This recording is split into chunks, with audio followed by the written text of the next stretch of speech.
Yangu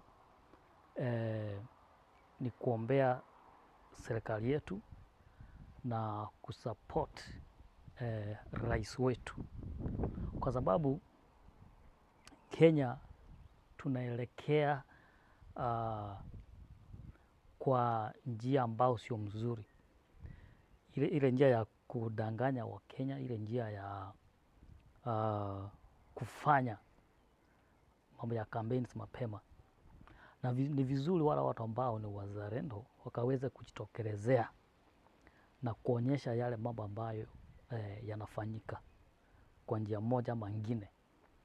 Na hiyo ni uzalendo na ni kupenda nchi yako. Kwa hivyo